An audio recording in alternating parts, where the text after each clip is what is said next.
Okay, so welcome to my new video. Today I want to focus on removing duplicates because for some reason I really suck at this and understanding how to remove duplicates from an array. So hopefully in me explaining this and showing you, it helps you and it helps me as well. So today basically what we're doing is we're removing duplicates from an array, but we're only returning the length of an array of unique numbers, if that makes sense. So essentially we're counting how many unique numbers are inside of this array. So the array can contain duplicates like I have there with 1, 2, 3, 3, and 4. The length of a unique array of numbers, let's say if we made this into, I believe, a hash tree, right? No, a hash map or a hash tree or whatever, a linked list, right? Those only keep in uniques. They don't take in duplicates. So if this was to be like a hash map and it just happened to be sorted, it would be 1, 2, 3, 4. But with this array, it has duplicates. And what we want to do is we want to count how many unique numbers are inside of the array.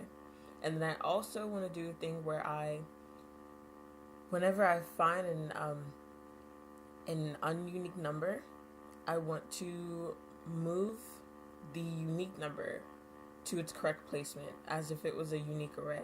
So abstractly, we're removing the duplicates from the array, right? So we're counting the length, we're counting how many unique numbers are inside of the array, and then I'm gonna do a thing where at the end where I move the unique number to the placement of the duplicate number. Okay. So here, I'm just showing you an example of like what the unique array would look like. But with an array, we can't modify the size and we can't like add new things to the end of it. Like we can add things to an array, but we can't change the size of the array. We can't remove we can't take out an indice. We can't add a new indice to it. So essentially what we're doing is we're just shifting the elements, all the unique elements in a sorted order. This is a sorted array, by the way. We're shifting all the unique elements in a sorted order to the front of the array, and then all of the duplicates to the back.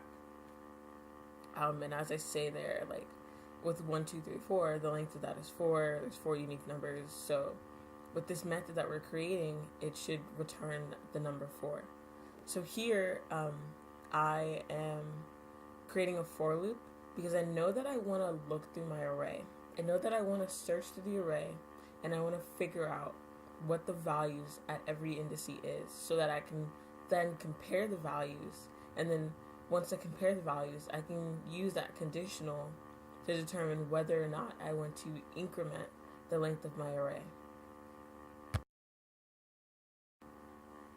Okay, so what I've done now is I added a conditional at the beginning of my method.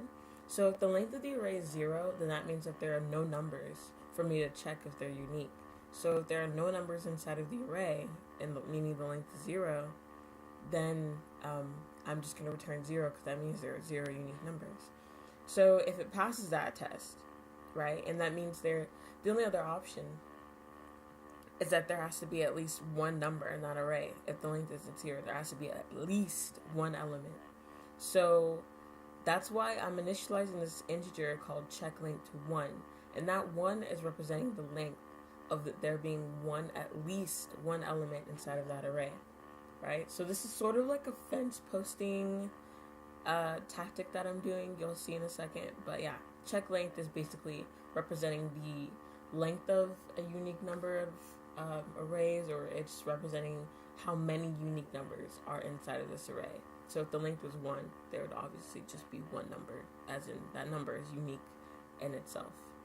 So yeah, I'm looping through the array and I'm checking for the entirety of the array's length.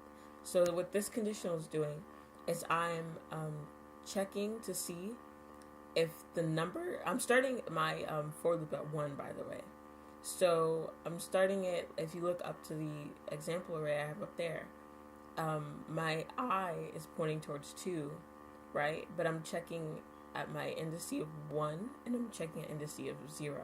I can do this the other way where I check where I start at indices 0, and then I continue checking at I, which is 0, and then like I plus 1.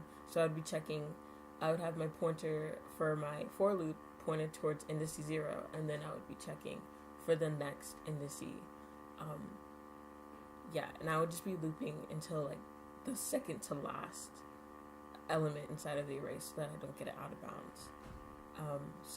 So then I'm looping through the array and I'm checking, well, with this one I'm looping through, I'm starting at index 1, and I'm checking if the number 2 and if the number 1 are equal. So you see the caret sign I have and the star sign. The star sign is representing I minus 1, and the caret sign is representing the current I in the for loop that I'm looking at. So I'm checking to see if these things are not equal, then that means that I have found a new unique number. Okay? So if I have found a new unique number, then what I want to do is I want to increment the amount of unique numbers that I've found inside of my array, thus incrementing the length of a unique array, an array of unique numbers. And then my for loop has now progressed. So now I'm pointing towards, my I is pointing towards index 2, and my, now I've shifted it down. But like basically you see what it's doing.